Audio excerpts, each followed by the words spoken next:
तो भाई देखो टाइम रहता है अपने पास 2 महीने, दिसंबर, जनवरी, क्योंकि फैब से आपके प्रैक्टिकल होने शुरू हो जाएंगे, एग्ज़ाम्स होने शुरू हो जाएंगे। तो जितना पढ़ना है आपने, जो करना है इन्हीं 2 महीने में करना है, ठीक है। तो पता है इस टाइम पे क्या होता है, मैं आपको अपने एक्सपीरियंस से बताती हूँ। हम लोग है ना वो चीज़ सोच के कि आइडियली यार 95% जिस बंदे के आते होंगे यार, जो टॉपर होगा यार, जिसके AR1 आएगी यार, वो कितना पढ़ता होगा, कितनी सारी चीज़ें होंगी, कितनी बुक्स होंगी।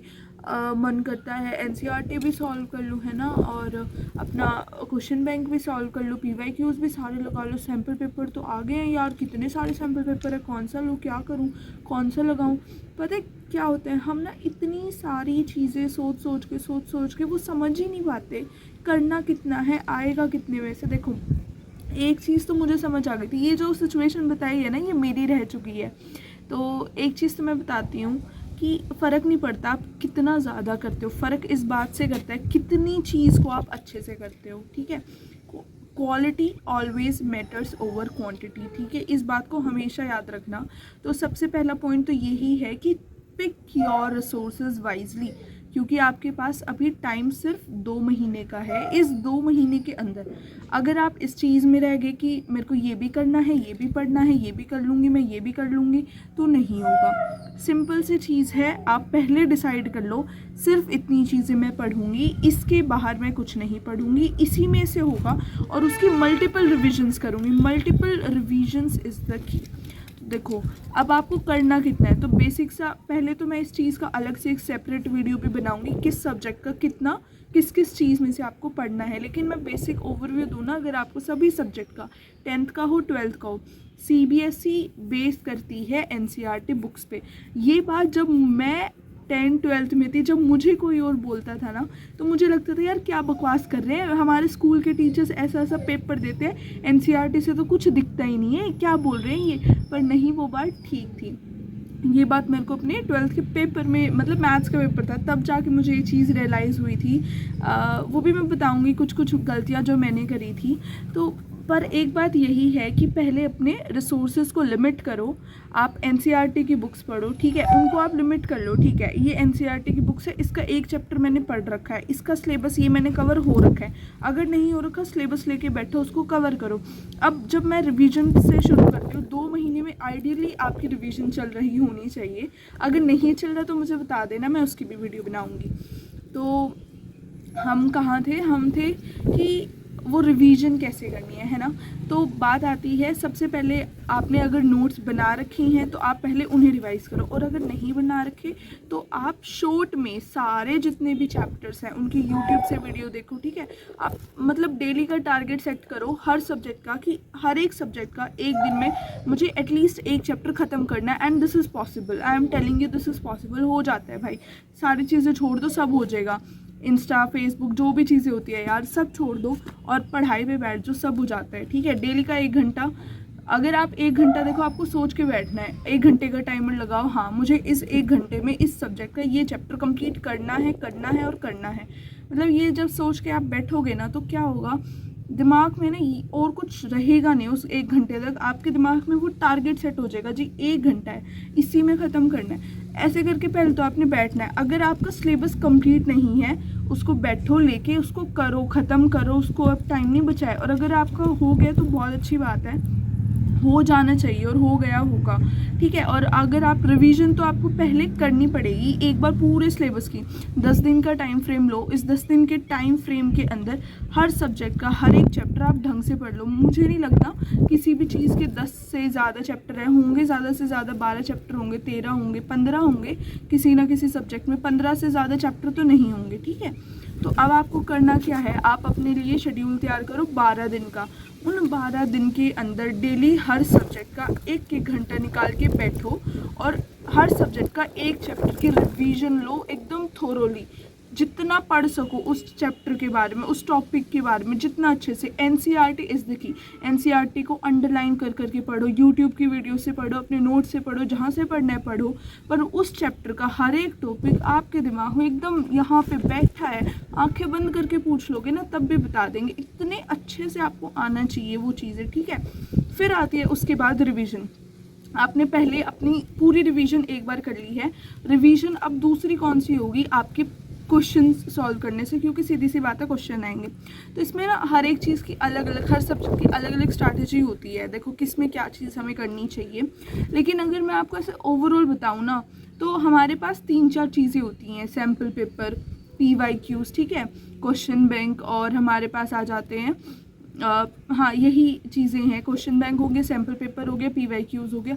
इनमें से कौन सी चीज़ करे कौन सी नहीं करे, और ऑफ कोर्स NCERT वगैरह के क्वेश्चंस जो हमारे होते हैं, ठीक है। तो पहले तो जो आपको करना है, ठीक है, आप 10 दिन लगाओ, अगले 10 दिन लो, आप 12 दिन लिया आपने, फिर से आप 10 दिन लो। उस 10 दिन के टाइम फ्रेम में वही 1 घंटे का शेड्यूल है आपके पास, हर दिन एक सब्जेक्ट का एक चैप्टर, 1 घंटे का टाइम उठाओ, उनको देखो प्रीवियस ईयर क्वेश्चंस क्या क्या आ चुके हैं, प्रीवियस ईयर क्वेश्चंस देख लो हर एक सब्जेक्ट के। अब क्योंकि आपने वो पहले रिवीजन कर रखी है ना, तो आपसे वो क्वेश्चन बनेंगे, और अगर आपको नहीं बनने ना, आपको लग रहा है ये क्वेश्चन मेरे से नहीं हो रहा, पहले तो आप, ज़रूरी नहीं है सारे के क्वेश्चन लिख के बैठो आपको देखना है बस होगा कैसे ये क्वेश्चन सॉल्व। अगर आपको कोई लग रहा है ना क्वेश्चन नहीं हो रहा सॉल्व, उसका आप सोल्यूशन देखो, सोल्यूशन देखने के देखो कोई कमी नहीं है। ChatGPT करो, जो मैं करती हूँ, ChatGPT करो, अभी करती हूँ, पहले नहीं करती थी। ChatGPT करो, गूगल करो, और भी बहुत सारे प्लेटफॉर्म होते हैं डाउट सॉल्विंग के, या अपने टीचर से पूछो, ट्यूशन टीचर से पूछो, किसी से भी पूछो, सिर्फ उन क्वेश्चन को करो जो आपको लगता है आपसे नहीं बन रहे या मुश्किल है, क्योंकि ऐसा नहीं हो सकता कि आपसे एक भी क्वेश्चन नहीं बने, क्योंकि आपने रिवीजन भी करी है ढंग से। बस इसी चीज़ को दिमाग में रखें कि ये फाइनल रिवीजन है, ठीक है, आपके क्वेश्चंस बनेंगे। उसके बाद आपने क्या करना है, आपने देख लिया मुश्किल क्वेश्चन जो आपको लगे थे PYQs में, वो आपने सॉल्व कर लिए, फिर आप उठाओ NCERT को, और ये देखो वो जो मुश्किल क्वेश्चंस थे, क्या वो NCERT से थे, क्या वो NCERT के किसी कॉन्सेप्ट पे बेस्ड थे, या वो ऐसे थे कि NCERT के ही क्वेश्चंस थे, थोड़े से ट्विस्टेड थे, थोड़ा सा उन्होंने कुछ तो ट्विस्ट किया था, ऐसा करके NCERT को सॉल्व कर लो। तो अब आपके PYQs हो जाएंगे, NCERT क्वेश्चन सॉल्व हो जाएगी। तो एक बार है ना, आपने अच्छे से, चाहे NCERT को सॉल्व करने में ना आप 15 दिन लगा लो, 20 दिन लगा लो, पर NCERT इतने अच्छे से आपकी सॉल्व हो जानी चाहिए ना कि उसका एक भी क्वेश्चन आ जाए, मतलब क्वेश्चन आपको दिख गया ना, देखते ही आपने बस ये बोलना है उस चैप्टर के उस पेज नंबर पे ये वो वाला क्वेश्चन है, देखते ही आपको पता लग जाना चाहिए, एक भी क्वेश्चन NCERT का नहीं छूटना चाहिए बस। फिर आपने NCERT करनी, अच्छे से करो, 20 दिन लगा के करो। आप देखोगे ना, अगर आपके जैसे प्री बोर्ड होंगे, अभी एक तो अभी चल रहे होंगे, जैन में भी होंगे आपके प्री बोर्ड्स, तो जो वो प्री बोर्ड्स होंगे ना, आप उसी में देख लेना। अगर आपने PYQs और NCERT भी कर ली ना, इसी में से इतना आपका पोर्शन आपका कवर हो जाएगा PYQs से, आपको अपने प्री बोर्ड्स में इतना कॉन्फिडेंस आ जाएगा। उसके बाद आपके ऑलमोस्ट 1 महीना हो जाएगा तब तक। अब आपका बचा है लास्ट का 1 महीना। अब देखो क्वेश्चन आपने लगा लिए, NCERT आपने लगा ली, PYQs, अब ना इनका आपने करना क्या है, जब आप साथ के साथ कर रहे हो, उन क्वेश्चंस की ना एक सेपरेट नोटबुक बना लो, जो क्वेश्चंस आपको लग रहे हैं, उन PYQ से भी, उन NCERT क्वेश्चन से भी, जो आपको लग रहे हैं ना थोड़े मुश्किल है, या मुझसे ये नहीं हो रहे, या इनमें थोड़ा टाइम लग रहा है, ये कैसे क्वेश्चन थे, इनका कॉन्सेप्ट नहीं समझ आया मुझे, उन क्वेश्चन को लिख लो, उनका सोल्यूशन भी लिख लो, ठीक है। अब आपने वो चीज़ें लिख ली हैं, सारे क्वेश्चंस नहीं लिखने, कुछ क्वेश्चंस आपसे बनेंगे, पहली बार में ही बनेंगे, और जो नहीं बन रहे उनको आप लिख लो अपनी नोटबुक के अंदर अच्छे से, एक नोटबुक लगानी है उनकी, उसके अंदर सेपरेटली लिखना है PYQs के मेरे से ये क्वेश्चन नहीं बने, NCERT के मेरे से ये क्वेश्चंस नहीं बने, बना ली नोटबुक। उसके बाद आपने क्या करना है, उसके बाद देखो जो हम बात कर रहे होते हैं ना सैम्पल पेपर वगैरह की, और मॉक टेस्ट जो हम लगा रहे होते हैं, उनका फ़ायदा तभी है जब आप मतलब पूरे कॉन्फिडेंस के साथ ये बैठे हो, मेरा सिलेबस पूरी तरह से कंप्लीट है, और मुझे और किसी रिवीजन की नीड नहीं है, मुझे बिल्कुल नीड नहीं है रिवीजन की, मुझे बस बैठना, मुझे टाइम कैलकुलेट करना है कि 3 घंटे में पेपर हो पा रहा है या नहीं हो पा रहा है, जो दिमाग में कॉन्सेप्ट है उनको मैं लिख पा रही हूँ या नहीं लिख पा रहा, वो स्टेप तब होता है। लेकिन अगर आपका सिलेबस ही नहीं कंप्लीट हुआ और आप पैनिक में आके पहले ही सैम्पल पेपर लिखना शुरू कर रही हो, तो उससे होगा क्या भाई, पहला स्टेप तो यही है ना, दिमाग में चीज़ें, तभी तो आप लिख रहे हो ना, दिमाग में ही चीज़ें नहीं है तो उन 3 घंटे में लिखोगे क्या, टाइम तो ऐसे ही मैनेज हो जाएगा आपका। तो ऐसा नहीं करना। अगर आपको उसके बाद भी प्री बोर्ड्स हो जाएंगे आपके, उसके बाद भी अगर आपको लग रहा है ना जी कॉन्फिडेंस नहीं आ रहा, फिर से 10 दिन लगाओ, अच्छे से लगाओ, सारे नोट्स को रिवाइज़ करो, सारे क्वेश्चंस को रिवाइज़ करो, अच्छे से रिवाइज़ करो, सारा सब कुछ। आपको अंदर से ये कॉन्फिडेंस आना चाहिए भाई, इतने में से मेरा कुछ भी आ गया ना, फाड़ दूंगा पेपर को, इतने अच्छे से होना चाहिए। फिर देखो, आपने अपने रिसोर्सेज को मिनिमाइज़ करना है। इस लास्ट टाइम पे कंफ्यूज नहीं होना। पहले आपने चैप्टर पढ़ लिए, वो भी अपने आप हर एक चैप्टर को सोच लो, इस चैप्टर की ये वीडियो मैं इसी इंसान से देखूंगा। अगर आपने किसी से देखी है, जितनी बार भी आऊँगा मैं वही वीडियो देखूंगा। अगर मैंने नोट्स बनाए तो मैं यही नोट्स पढ़ूंगा। उससे क्या होगा ना, आपकी जो ये वर्चुअल मेमोरी है ना, ये बनेगी। अब आपने वो सारा रिवाइज कर लेना। उसके बाद भी अगर आपको लग रहा है ना कि पेपर हो गया, आपके प्री बोर्ड्स हो गए, फिर भी आपको लग रहा है यार नहीं कुछ तो है, तो आप फिर से अच्छे से रिवीजन मारो उस चीज़ की, बहुत अच्छे से। एक और बार लगा, 20 दिन लगाओ, ठीक है, 20 दिन से ज़्यादा नहीं लगा पाओगे आप, 10 दिन लगाओ, 20 दिन लगाओ, अच्छे से उसकी रिवीजन करो। फिर बैठो आप लास्ट के 10 दिन में सैम्पल पेपर सॉल्व करने, मॉक टेस्ट सॉल्व करने, और उसके क्वेश्चंस लगाओ। फिर देखो आप कौन सा क्वेश्चन आपसे बन रहा है, कौन सा क्वेश्चन आपसे नहीं बन रहा है। और उसके बाद आपको पैनिक नहीं होना कि अगर मेरे से ये क्वेश्चन नहीं बनना ना कि आप पैनिक हो जाओ। नहीं, अगर आपसे कोई क्वेश्चन नहीं बन रहा, हो सकता है भाई नहीं बन रहा, तो उसका सोल्यूशन देखो, उसका ये देखो, हाँ मुझे एक नए तरह का क्वेश्चन पता चला, अगर मेरे पेपर में ऐसा क्वेश्चन आएगा तो मैं इसको सॉल्व कर दूंगा।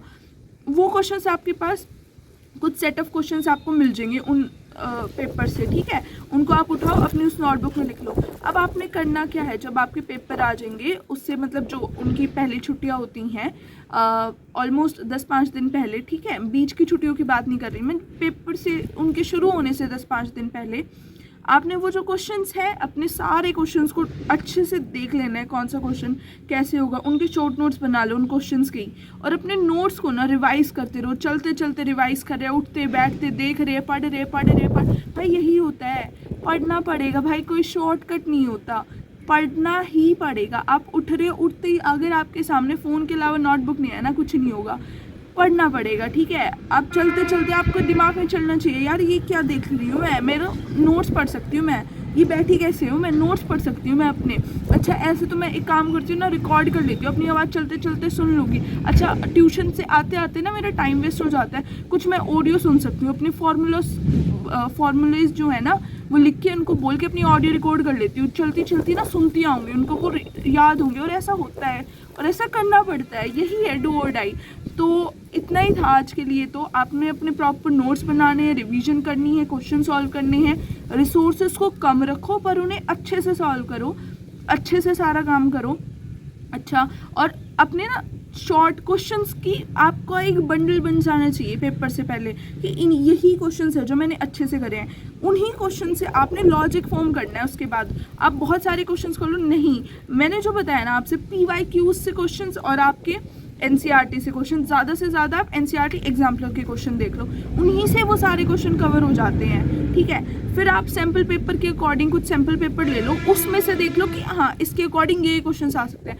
अब देखो इतना टाइम नहीं होता कि आप हर एक क्वेश्चन को एकदम स्टार्ट से लेके एंड तक सैम्पल पेपर सारे क्वेश्चन को करे जा रहे, नहीं, वो चीज़ आपको 1-2 मॉक टेस्ट लगाओ, आप 3 घंटे की सिटिंग का 2-3 लगाओ, उससे ज़्यादा नहीं। अगर आप ऐसे बैठोगे उस चीज़ का टाइम नहीं है, आपने बस करना इतना है, क्वेश्चन देखो ये क्वेश्चन आता है ये हो जाएगा, ठीक है, ये क्वेश्चन नहीं आता ये कैसे होगा, दिमाग लगाओ उसमें, दिमाग लगाओ कैसे होगा यार, वो पढ़ाता नहीं हो रहा, देखो उसका सोल्यूशन, देखो उसको लिखो, अच्छा ये क्वेश्चन ऐसे होगा, आज के बाद ऐसा कोई क्वेश्चन आ जाए मैं कर दूंगा।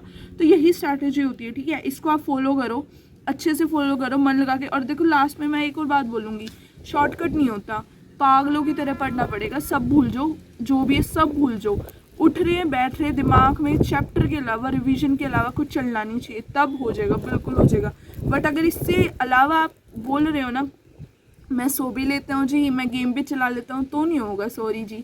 लेकिन आपको करना है तो करना है, बस यही सोच के पढ़ना है, ठीक है। बाय, और अच्छे से पढ़ना।